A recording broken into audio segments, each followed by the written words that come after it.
Karibu mpenzi mtazamaji na mfuatiliaji wa channel yetu Kwetu News 24, na hii asubuhi ya leo nitakuletea habari kutoka huko Walikale ambako imeripotiwa kuwa jeshi la FARDC limeshambulia waasi wa M23 na kuripua magari hao pamoja na ngome zao, na pia vilevile huko Walikale ambako kulitokea mauaji ya kiongozi wa kijiji cha Buruthi. Na hivyo tutaelekea huko Kwilu katika mji wa Masi Manimba ambako kulitokea aksidenti ambayo iliua watu 7 na hivyo kukatokea pia majeruhi 8. Acha basi tukujuze, mimi ni mtangazaji wako Pole Pascal Tapepile, niko kwenye mitambo pamoja na ndugu yangu Idiano akiwa pembeni yangu hapa. Hivyo bila shaka acha tuanze habari yetu.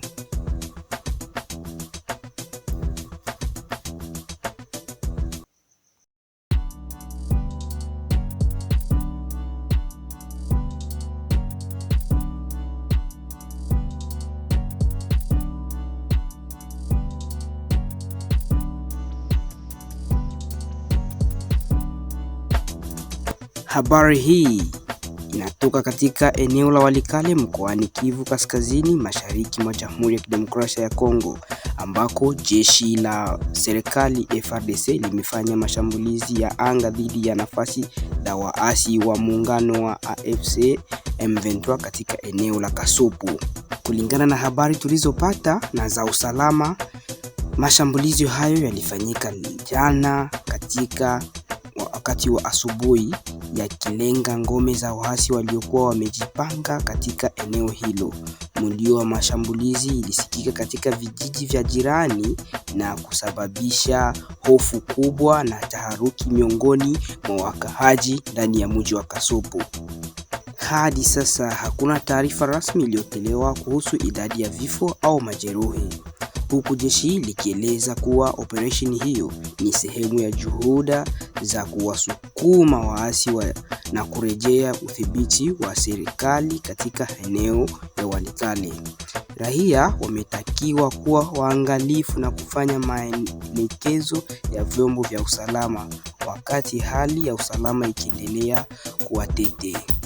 Acha basi tuelekee huko Buruthi ambako kumetokea mauaji ya mkuu wa kijiji, kusema chef wa mgini hiyo ameuawa na wanaume waliokuwa na risasi. Okay, mpenzi mtazamaji na msikilizaji, hii ni habari yenye kusikitisha sana ambayo ilitokea ndani ya mji huo huko Walikale. Kwa mujibu wa vyanzo vya ndani, hali hiyo imezua hofu kubwa na mshtuko kwa wakaaji ndani ya mji huo na kwa vijiji jirani vya kijiji hicho cha Buruthi ambako kulitokea hayo mauaji.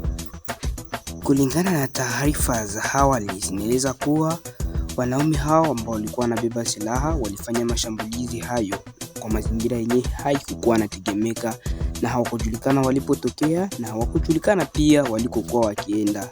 Na hadi sasa hakuna kundi lolote ambalo limedaiwa kuwa limefanya mauaji hayo, na mamlaka ya usalama bado hazijatoa taarifa rasmi kuhusu chanzo au lengo la shambulizi hilo.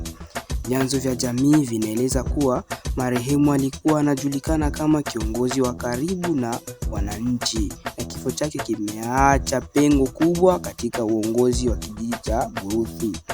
Baada ya tukio hilo, hali ya taharuki imetawala eneo hilo, huku baadhi ya wakaaji wakiamua kusalia majumbani mwao hofu ya mashambulizi mengine.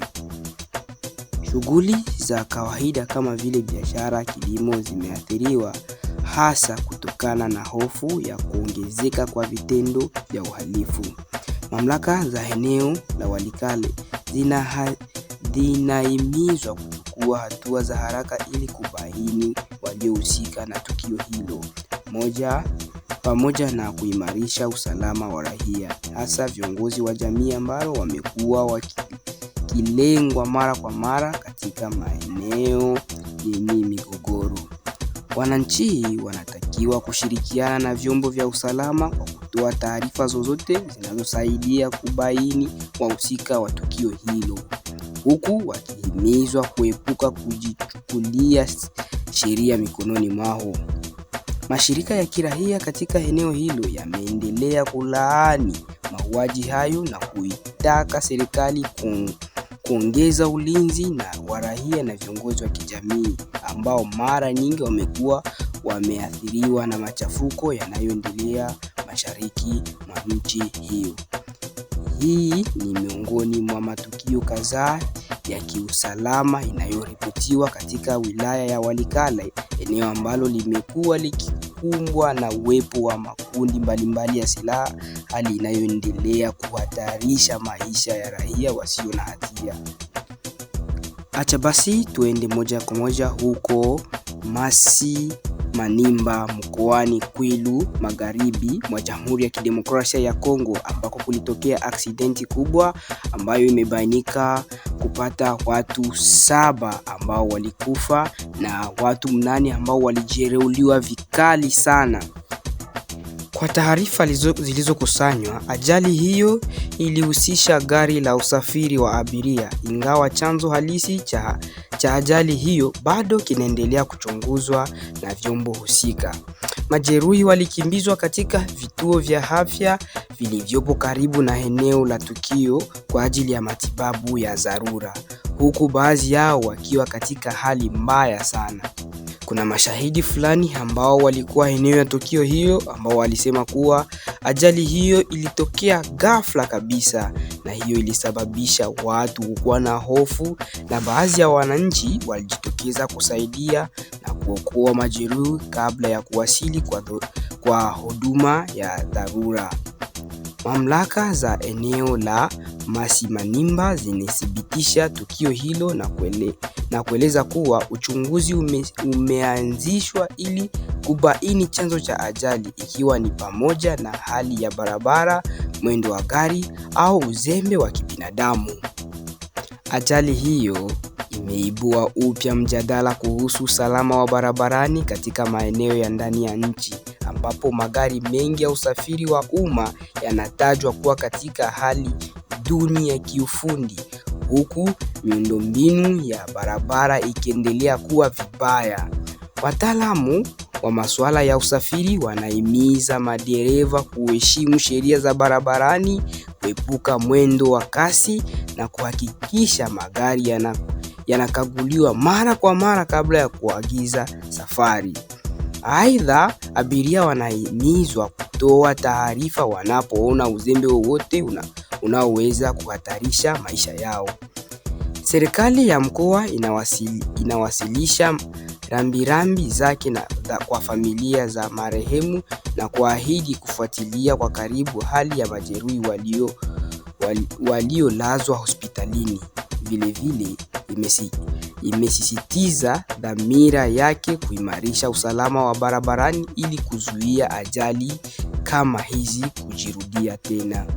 Tukio hili la ajali linaongeza orodha ya matukio ya kusikitisha yanayoendelea kugharimu maisha ya raia, linaloonyesha haja ya dharura ya kuchukua hatua madhubuti katika sekta ya usafiri.